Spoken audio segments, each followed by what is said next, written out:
Well, winter's grip is tightening across this country, but don't tell Canadian swimmers that. It is summer time in the winter as we get set for the short course World Aquatics Championships. We'll never forget that night. Two men on the podium at the Olympics. Kylie Moss also on the podium in Paris, and Brittany Maclean. We are talking about swimming again, and I always love talking about swimming with you. Yes, the short course worlds are upon us, happening in Budapest next week. I'm going. You're calling the races back here with Rob Snook. Let's get right into it. We just saw Summer. The last time we saw her in the pool, she was racking up all those medals in Paris. We don't really know where she's at right now, Britt. I know, but that I think is the most exciting part about the whole thing is that with Summer, it seems to be a bit of a routine that every time we see her swim, the opportunities are endless. She continues to push for more. She breaks new records. The fun thing about short course worlds is her short course peak hasn't ever come before. Her last time swimming short course was back in 2022. She did some World Cups, but the athlete she was in 2022, now it's the athlete she is in 2024, is a completely different athlete. And I know she's mentioned that the Duna Arena is one of her favorite places to swim as well there in Hungary. So I think she's ready. Okay, she's ready. We should also mention the fact, Britt, that she's on the Forbes Under 30 list. She was just named Swimmer of the Year and Junior Swimmer of the Year. It sounds crazy to say that. I know the junior one was awesome. When I saw that come out, I was like, of course, she's the Junior Swimmer of the Year. Who else would it be? But I'm also like, these poor 17-year-olds through Canada and Ontario that every year have been gunning for it, and it's Summer McIntosh, as it should be. She's still under 18. Let's reveal her swimming program because we can do that now. She's going to be swimming in 4 individual events, starting with the 400-meter freestyle, a race we've become accustomed to seeing her in on opening night. Yes, but missing in action for that race will be Katie Ledecky and Ariane Titmus. But I think the really cool part about Summer for this race is that race has always been a mental hurdle on day number 1. That 400 freestyle, there's always been incredible pressure. There's always been the biggest storyline. It comes first. I actually saw Brent Arkey was quoted the other day where he said, nobody really noticed her 200 IM nearly as much as they talked about her 400 free. But a lot of it, I think, came with the timing. So this is night number 1. She gets to take that conversation back. She's going to get a chance to be the clear favorite in the 400 free and see what she can go short course meters. All right, let's list off the other 3. She's going to be in the 400 IM, the 200 fly, but here's a wrinkle, Brett. The 200-meter backstroke, Summer McIntosh is listed in. What can we expect for that? A whole lot, honestly. And we've seen her kind of tease it at some of these US Open meets, or even I remember being at this time last year, I was at US Nationals and she swam it. And she's been literally putting up times that are top 5, 10 in the world. And so when she has the ability to race it at an event like the Short Course World Championships, that's all fun. She's going to go in with no pressure. And those are the best swimmers with no pressure, enjoying themselves. It's a little later in the program, so we'll see how the meet progresses for her. But I expect that Summer McIntosh will contest for the top of the podium in the 200 backstroke. And I have no regret saying that. You heard it here on the record. I think she's the clear favorite, to be honest. I love that. I love your hot takes. I love talking swimming with you. So at this point, why don't we talk about the 25-meter pool? And we're going to get into the rest of the Canadians, but just the difference, because you and I in the office, like we always do, we're talking about the difference between the 25 and the 50-meter pool and more turns. Can you be exposed in a short course pool sometimes? Absolutely. You can be exposed, but then it also works on the other way as well, because long course is a little unforgiving in terms of the shape you're in the pool. But what short course really highlights is the details. So anybody that is a little bit weaker on the turns, a little bit weaker on the starts, hasn't really gotten the power that they want to have. A lot of times older athletes can be better and stronger in short course just because it allows for these things like the strength to come out. I would say the one thing about underwaters as well. So for short course, it's really about underwaters. If you think about it, if you can go 15 meters underwater, in a short course pool, that's over half of the length of the pool. In a long course pool, that's only your first little bit of it. So you'll see someone like Gretchen Walsh. You'll also get to watch some of the big international names. Regan Smith is unbelievable underwater. So some of these big Americans that are used to doing short course yards, which is very comparable, they'll be really strong off the turns, and the rest of the countries need to kind of catch up in that space. So I think it's humbling, but it's also a really good chance for like Ingrid Willem, Canadian Ingrid Willem. Yeah. She is one that has been so strong short course. She's really perfected these turns really well, and she thrives under this environment. So there's definitely the benefits, and some people struggle in it more, but I think it's pretty known worldwide that everyone has less experience racing internationally short course meters than they do long course. Sure. So it's, if anything, it's an opportunity, right? A lot of people don't know what they're capable of. Speaking of opportunity knocks for Ilia Heroux, who overnight it feels like, but within the last year is a legit podium threat now on the international stage. What can we expect from Ilia? A whole lot. I mean, he comes off the Olympics where he won a medal in the 100 and the 200 meter butterfly. So we're talking two of the, those big bulk events at the Olympic Games, and he is on the podium twice for Canada. We haven't had a man do that in quite some time. And I think the one thing about Ilia that I'm most excited about, you talk about with Summer, we don't know where she's at because she hasn't been racing all fall. Ilia's been quite busy racing for ASU. Yeah. He has been so dominant. In his fall invitational that happened at the end of November, he was posting top times. He went a personal best time, so fastest he's ever been in the 100 fly. He also split in a 50 fly of a relay, the fastest in history. And then add that up, he had some really strong relay performances on freestyle as well. So we're gonna lean into him a lot when it comes to those relays. And his Turner fly was also pretty decent as well. He's top in the nation in that event. So he is coming off a really strong fall. It's obvious he's in good shape. I don't worry at all about where he's at. I think he's ready to race. Okay. You got me fired up, bro. I know, I'm excited. Finley Knox. Yes. Always a name you and I like to talk about because he was brimming with confidence. He seems on the West Coast very happy with his training. Tee us up on what we should know about Finn. It's a kind of a fun story because he feels like a veteran at this point, but he's actually in his first year at the UBC. So he's actually a little freshman at school, and it's so fun to watch him, but he's genuinely finding joy, a new joy in the sport. I think for anybody coming right off the Olympics, you try to kind of let the guard down and swim a bit more relaxed, but he is always chasing new goals. He is really confident in where he's at, where his training is at. His first international success came at a short course worlds actually. So his first time on the podium was 100 IM and the 200 IM at the 2022 short course world champs. So he'll have that as, a little bit of confidence. He also made the final at the Olympic Games. That was one of the huge goals he had set out for himself this year. So by no means do I think Finley Knox is slowing down. And another great example is someone that's been racing all throughout the fall. He has his team now at UBC that he has to compete for quite regularly. That's the way both Canada and the US college systems go. So they're competing. They just had their Can West championships, and he's looking pretty strong in the water. I love it. Okay, let's get back on the women's side of thing. Mary Sophie Harvey has been busy. I feel like she's all over the place right now and swimming really well. She's really pushing herself, Britt. What should the expectations be for Mary Sophie Harvey in Budapest? I think we have them high. I mean, one of the things I love the most about Mary Sophie Harvey is how she's never afraid to get in and race and just stand up to a challenge. And I think for a lot of athletes, they've taken this fall to train, which is amazing. But she knows that she's a stronger version of herself in the pool if she just gets more racing out of the way. I saw she was racing locally at the Quebec Cup last weekend. She was swimming off event. She was in the 800 free. So Mary Sophie, if you're listening, I want to see you do more of that 800 free. I love to see it. But she's so versatile. We've talked on and on about her versatility, so I don't really want to hammer that point home. But it truly is about her continuously stepping up. She had 4 fourth place finishes in the Paris Olympics, and that was just the start for her, truly. She's finding her groove. She's continuously building confidence. I think she's the type of athlete that can take the fact that there are some notable names missing from this international competition and make the most of it and just keep climbing the ranks. So I think we'll see her on a few podiums. Over to Penny Alexiak, who's back at a short course worlds for the first time in, I think, 8 years when they were in Windsor.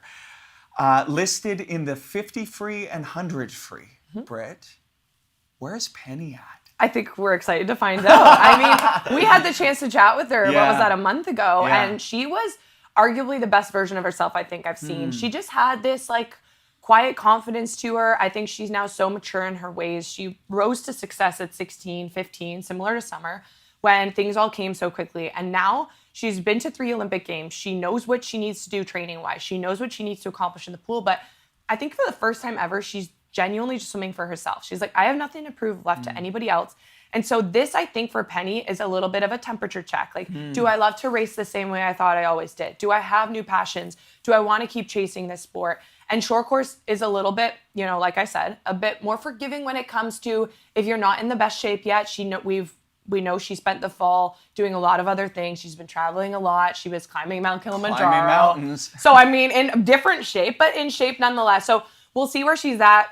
Relays are a huge one for her, though, and it's an event where we have both mixed relays, freestyle relays, medley relays. So I think she'll be busy in things just outside of that freestyle sprint as well. And over to Kylie Moss, who has been a part of this team and international success for years now. So she's over in Spain, Britt, I believe, training with Ben Titley still. Yeah, Where's she going to be? Yeah, I think in the fall she's kind of been jumping around a little, spent some time at home, which is awesome because, her family's so important to her. And they live in LaSalle. And I think for her to just take this fall as a bit of a reset, she's been in the pool. But I think, like I mentioned, for a lot of people, they need a little bit of this mental break. And I think Kylie's a great example of someone that's done that. Now, talk about not needing a break, because Kylie truly has done it all for the last decade. Every single international competition she's competed in, she's been on the podium. So we talk a lot about consistency, but Kylie really embodies that, and she's an amazing leader for this team. That 200 backstroke medal at the Paris Games was arguably one of my favorite moments of those games, to see her get on the podium yet again, to go through what she's been through in the last couple of years. She continues to perform, she continues to stand up. I think what I'm most excited about is just to see her enjoying it. Like, this meet for a lot of people is a bit of a check-in. Like I said about Penny, do I want to go 4 more years? Am I motivated still in this sport? Do I want to do maybe this year and then move on? Like, there's a lot of question marks. And even as a close friend to Kylie, I don't think she's really knows yet. And I think that's okay. And so she'll come, she'll race, she'll have fun. There's also some prize money on the line. So it's never a bad thing to go and dip your toes in. And like I said, a lot of people love Budapest. And who doesn't want to go to Budapest the second week of December? Well, I mean, I'm going. I still got to pack my bags. Listen, you sort of hinted to this, and I wanted to get your opinion, because this core group of women that we just talked about, Kylie, Penny, Sydney Pickram as well, and even Maggie McNeil, who of course retired, they've been the nucleus of all of this for 8 years, the last decade. What's your sense, Britt, on where this team might be at? Does this feel like this could maybe be a bit of a turning point, a changing of the guard? Because this core group of women, you know them very well, have been the nucleus for years. Yeah, I think going through the names you just mentioned, I think there's a chance one of them, maybe 2 of them, could be in LA. But do I think all of them are going to be? No. I mean, of course, Maggie is already announced her retirement, but you never know. People come back. I do genuinely think that this is a turning point for Canadian swimming, especially on the women's side. I do believe that, there's the Summer McIntosh as a young up-and-comer, although it's crazy to call her a young up-and-comer, but she is. I mean, thinking to LA that she'll still only be 22, not even, she'll be 21 turning 22 is just so wild. But there's a little bit of not a cause for concern, but let's start the conversation around what's next. Because other than Summer, our junior swimmers we're a little less familiar with. There's going to be a couple, rookies on this team, which is awesome. I love watching people do their first ever international competition. I'm excited to see what Oliver Dawson can do. I think Alexandre Lepage as well. So there's definitely people to get excited about. But, we haven't, other than Summer, seen anyone, 16, 17, 18, 19 qualifying as this breakthrough. So this is one of those questions of, we have 4 years to wait for the next Olympics, and so much changes. Like if we tried to guess what the Olympic team would look like right after Tokyo to Paris, we wouldn't have been able to name nearly half of them. So I by no means am worried, but it is something to start thinking about, that what does the Canadian national team look like after this wave of veterans have moved on? It is a veteran team. It's wonderful to see that there is star power going to Budapest. So that's who is going. On the other side of that, Britt, international stars not going. So let's take a look at that list of names, sort of ones that stick out to us. And at the top of that list, Leon Marchand, who I think hasn't even made it back to this side of the world, still partying over in Paris. As he should be, as I would be, honestly. Like, being the French champion in Leon Marchand, having a home games, like, he truly was the poster child of those Olympics, and he performed. He won 4 individual events. And yeah, he mentioned in his story on Instagram just a few days ago that he was initially on this list to go, but he opted out just a few days ago, saying he was just blunt. He said, I'm exhausted. I have to get back into my routine. I have to get back into training. He did compete at one of the World Cups and actually broke a world record in the 200 IM. So I think he can pull that out where he wants to. But in theory, definitely a sad one to not see him go, but totally understand it and see it. But as you mentioned in that list, Ariane Titmus, also as well, Katie Ledecky have both been pretty vocal about the fact they've taken some time out of the water this fall, which I love hearing people. I think it always used to be done, but people would sometimes shy away from it and you didn't want to talk about it because you didn't want your competitors to know But now I think between the rise of speaking about our mental health, but also the importance of the fact that you can have a career last as long as a Katie Ledecky and, do it smart and do it right, but do it on your own terms. And everybody needs something different. And so what I love about Ariane Titmus, actually, just the other day, she was posting about she's taken this fall completely off. She's been doing some Pilates and some different things, but it's December now and she still hasn't gotten back in the water. Yeah. And I love the fact that that's completely something that she's okay with. And as she should be, she's a high level athlete and has chosen to take this break. Katie Ledecky though, I don't think Katie can ever stay out of the water too long. And she's been open about that. I mean, she went back to Florida and dabbled and was like, but my friends are all there. And she was tried to stay out of the water, but everyone was there. So she got back in. And so I by no means think it'll be too long before we see Ledecky again, but And one of the things I always get concerned about in this jam-packed schedule is a grind. And I think, Britt, we saw that over the last couple of years where you saw swimmers taking to social media saying, I'm burnt out, post-Olympic blues. It just feels like since Tokyo to now, and there's a long course World Championships this summer as well, it's packed. It really is packed. Yeah, and I think it doesn't work for everyone, excuse me, but it does work for a certain type of people. And what I mentioned, Mary Sophie's a great example, someone that needs racing to motivate her. She needs maybe a goal at the end that she can be like, okay, that's a really great one. For the fall, it was focusing on World Cups. And then she moved on to short course worlds. And she is someone that can race throughout a season. And then there's others that need a full taper and shave down and everything has to go right. And then they're going to be on, but they can only click that button twice a year or something like that. So it does totally depend on the individual swimmer. But what I do love is how freely we're seeing a little bit of the combination of both, right? There are some athletes that are saying, this is something I'm really looking forward to. But then other athletes are thinking, okay, I'm better off training, not traveling right before the holidays. This isn't something that I have to beat myself up over. I'm just going to opt out and move on. And so I think it's totally okay either way, but definitely shows you what the individual athlete's needs are in the moment and where they're hoping to be. To be honest, you see a lot of these people that are taking their names out close to, and it's one of those after Paris, they thought it might be a good idea. And now that they're getting close, they're like, this isn't in the cards for me. Yeah, but we will have swimming fans covered. Last question as we wind down. Why should people watch, Britt? Other than listening to your wonderful commentary. So many reasons why people should watch. I think for the Canadian roster, a good chunk of our Olympic team will all be there, which is great. We have some really, really great stars. I think Heroux is just getting started. I think what's really fun about this women's team as well is we don't know how much longer we can watch some of these athletes race. So you're going to want to watch all the chances you can to watch and cheer them on. I think the international storylines are some of my favorite. Regan Smith, who we touched on lightly, but she is someone that just in the World Cups over the last couple months, she broke 2 world records, the 100 backstroke and the 200 backstroke short course. And actually, I listened to a few interviews of her recently where she just was like, she was one of those Bob Bowman swimmers that had to move very suddenly in the spring and before the Olympics. A lot of pressure was on her. And then she came in the fall and she's just finding the joy in it again. And she goes to these meets with no pressure and then breaks world records. So there's going to be a lot of athletes that, yes, it's still a short course world championships, but I do want to provide context that by no means is it, if I don't do well here, I'm not going to LA 2028. Right. For some people, we're carrying the momentum of Paris. For others, they need that reset. And this is just the one step in the right direction towards the next games. But nobody's thinking huge picture right now. But because of it, we sometimes watch some really fast racing. Also, Americans Gretchen Walsh and sister Alex Walsh. Kate Douglas just broke a world record in the 200 breaststroke. So I just want you to know that not all swimmers are slowing down. If anything, a lot of swimmers are actually speeding up. It is a untouched territory for many, that short course pool, because other than, a couple World Cups, most people have never peaked in a short course pool. And because of that, I expect records to drop. I expect new personal best times, and I expect some Canadians on the podium. A brilliant scene set.